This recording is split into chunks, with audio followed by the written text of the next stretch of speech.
faut autant réfléchir qu'être bon manuel en fait, parce que ça demande aussi beaucoup de réflexion. Surtout avec le cuir, en fait, c'est une matière très très chère. Donc il faut vraiment bien choisir en fait ses peaux, bien préparer le bon gabarit pour avant de couper, savoir exactement ce qu'on va couper. On n'a pas droit à l'erreur en cuir parce que ça coûte trop cher. Et comprendre pourquoi on le fait. Il faut avoir beaucoup de technique, de précision. Leurs gestes sont précis. Ils font plier la matière sous leurs mains, la façonnent pour lui donner vie. Ils et elles sont les visages des savoir-faire de notre territoire. Avec notre podcast et grâce au soutien de la région Centre-Val de Loire, on leur tend le micro pour qu'ils et elles nous fassent découvrir leur métier. Bienvenue dans le podcast de l'or dans les mains.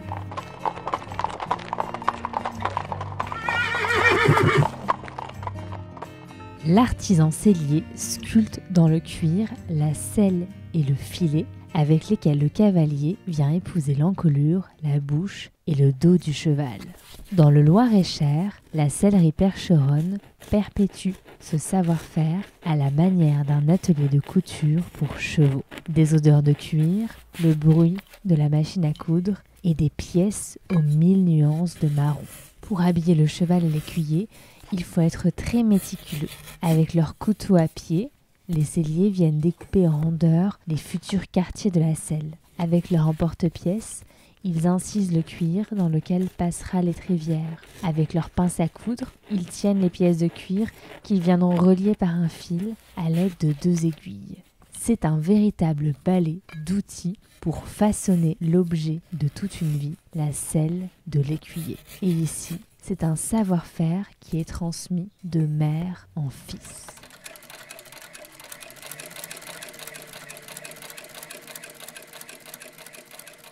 Bonjour Sylvie.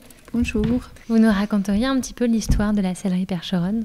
L'histoire de la sellerie percheronne a commencé il y a à peu près 40 ans, puisque c'est mon mari qui a créé déjà l'entreprise au début, parce qu'il avait envie de travailler le cuir. Et donc on a créé l'atelier à 2 km d'ici, dans la campagne, là, dans notre ferme. Et au début, il s'agissait vraiment de faire des travaux de bourrellerie, de réparation, de maroquinerie, des sacs, des ceintures. Et quand même, il y avait un petit peu le côté répondre à toutes les demandes, en fait, comme autrefois, en bourrelier dans la campagne, qui finalement faisait autant le cartable que le collier pour le cheval, quoi. Donc on avait cette âme-là. C'était aussi l'époque, donc dans les années 85-90, où les gens sortaient les vieilles calèches des granges et les vieux harnais. Et finalement, on a appris en démontant les anciens harnais et en les remontant, quoi, en fait. Et on a eu la chance d'avoir le concours d'attelage de tradition qui est né à Saint-Agile en 94. Et on a commencé aussi à restaurer des voitures hippomobiles, faire les coussins en crin, les capotes. Et ensuite, à partir de 2000-2010, il y avait vraiment des gens qui avaient envie de retravailler avec les chevaux en agricole, enfin, de s'impliquer dans un mouvement d'économie durable, en fait, d'énergie renouvelable. Et en fait, à partir de là, on avait de la demande d'avoir un collier qui soit facile à mettre sur les chevaux, réglable, parce que déjà il y avait beaucoup de femmes aussi dans ce milieu-là qui avaient envie de travailler avec les chevaux. Et elles passaient la porte de l'atelier en disant mais on aimerait bien trouver des colliers moins lourds. Et du coup on a travaillé avec un ingénieur en aéronautique et un ami qui habite à côté, qui est dans une famille où il y a toujours eu des chevaux et qui est très très technicien. Donc sur ce modèle de collier que nous avons créé donc depuis 2010, qui est un collier très léger, réglable. Et à partir de là on s'est mis à développer en fait tout ce qui est harnais agricole ou pour des collectivités qui mettaient des projets de collecte de déchets en ville avec les chevaux, de ramassage scolaire et tout un tas de projets en fait qui ont vu le jour. On travaille beaucoup aussi avec les gens qui travaillent en vigne, en maraîchage, en travaux forestiers.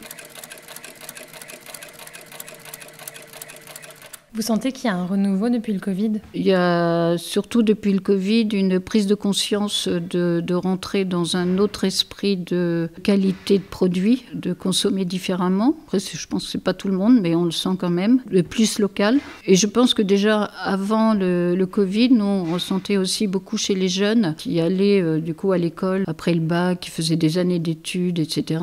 et qui se demandaient où ils allaient, quoi. Parce que finalement, qu'est-ce qu'on fait de tout ça ? Finalement, on ne trouve pas spécialement de boulot intéressant. Finalement, voilà. Et donc, on a beaucoup de demandes, en fait. On reçoit beaucoup de CV de jeunes qui voudraient changer de voie, etc. Après, c'est pas facile de trouver non plus pour tout le monde du travail. Il faut souvent créer son propre emploi. Dans ces métiers-là, il faut être très, très persévérant quand on veut créer son entreprise. Il ne faut jamais baisser les bras. Et vous n'avez jamais baissé les bras et ça fonctionne bien. C'est ça. En fait, il y a un moment donné, quand c'est compliqué, quand c'est difficile, il faut savoir bien s'entourer et se dire non, on continue, quoi, on y va parce qu'on y croit, quoi. Et donc vous êtes labellisée Entreprise du patrimoine vivant. Alors ce label a été mis en place par l'Institut des métiers national pour valoriser les métiers d'artisans, d'artisanat d'art, mais aussi maintenant ça dépasse l'artisanat d'art. Du coup, c'est pour moi, à l'époque où j'ai passé, on m'a sélectionné pour les EPV, c'était les 3 critères, c'était avoir un savoir-faire ancien, de tradition, savoir le transmettre et savoir innover. C'était les 3 critères importants pour être sélectionné dans ce label. C'est un label qui est extrêmement difficile à avoir parce que cela suppose que toute la production soit faite au sein de l'entreprise, ce qui est en fait de plus en plus rare. En tout cas, ce qui a été de plus en plus rare entre les années 2000 et 2020 parce qu'on a externalisé beaucoup de choses. Vous avez réussi à maintenir tout en interne ? Oui, on a réussi à maintenir l'activité en interne. Il faut savoir quand même que moi, je me suis aidée à un moment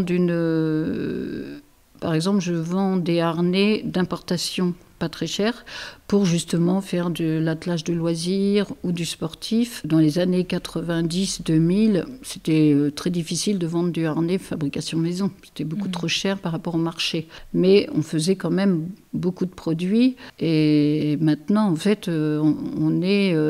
c'est pour ça que j'avais créé la boutique aussi, pour m'aider en fait à avoir des produits de revente. Il faut savoir aussi que mon mari est décédé en 95, donc j'avais mes 3 enfants et il fallait quand même nourrir tout le monde. Alors avec la production, ça aurait été trop difficile. Mais maintenant, en fait, on est de plus en plus axé que sur de la production, quoi. Et je sais que mon fils, on est quand même en transmission d'entreprise, je pense que ça sera de plus en plus que de la production. C'est une bonne nouvelle alors. Mais donc ça veut dire que vous avez quand même traversé des années difficiles où ce savoir-faire n'avait pas forcément le vent en poupe. Oui, non mais c'est sûr. Donc il faut aussi trouver des idées, d'autres choses pour pouvoir continuer quelque chose qu'on aime, en quoi on croit, quoi. On est obligé des fois de faire un peu de concessions. Mais c'est vrai que maintenant, je pense qu'en France, les gens ont vraiment... envie de travailler. Enfin, il y a un peu plus de production française qui se met en route un peu partout, etc. Et je regrette vraiment que l'Europe n'ait pas travaillé un peu plus pour avoir les matières premières en Europe plutôt que de tout faire venir de Chine, où là, ça commence à être vraiment la cata. On trouve plus de boucles, tout était là-bas. Là, en ce moment, c'est stoppé. Il y a eu vraiment des coupures de production. Donc, on commence à... Vous l'avez senti, vous, ici ? Ouais.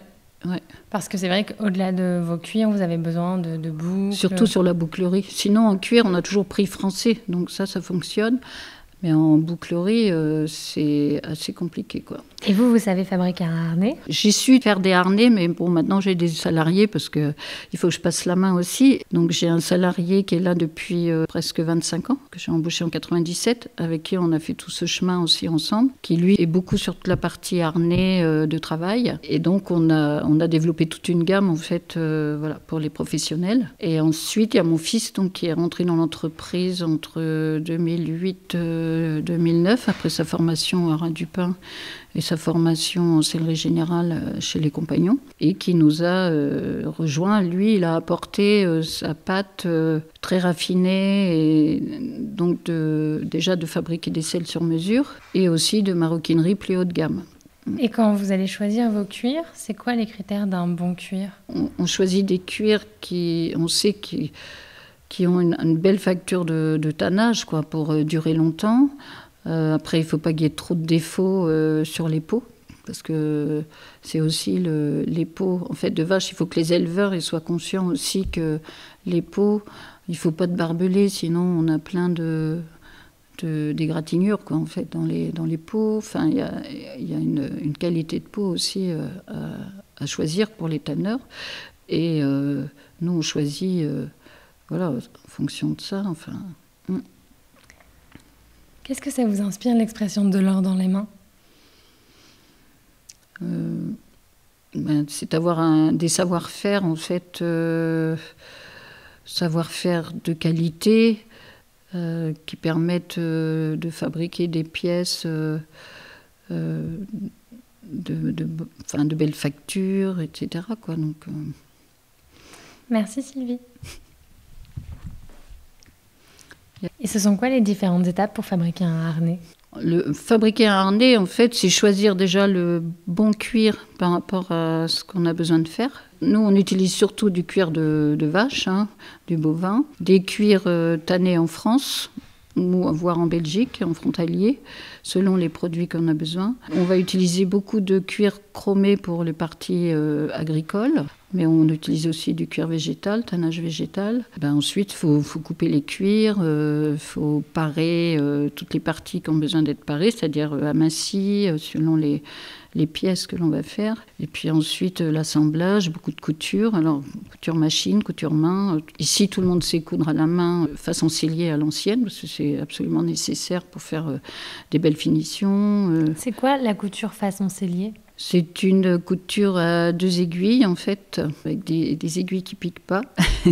Et vous, tout ça, vous l'avez appris sur place ? Moi, je suis complètement autodidacte. Et qu'est-ce que vous diriez à des jeunes qui hésitent à faire un travail avec leurs mains ? Il faut autant réfléchir qu'être bon manuel, en fait, parce que ça demande aussi beaucoup de réflexion. Surtout avec le cuir, en fait, c'est une matière très très chère.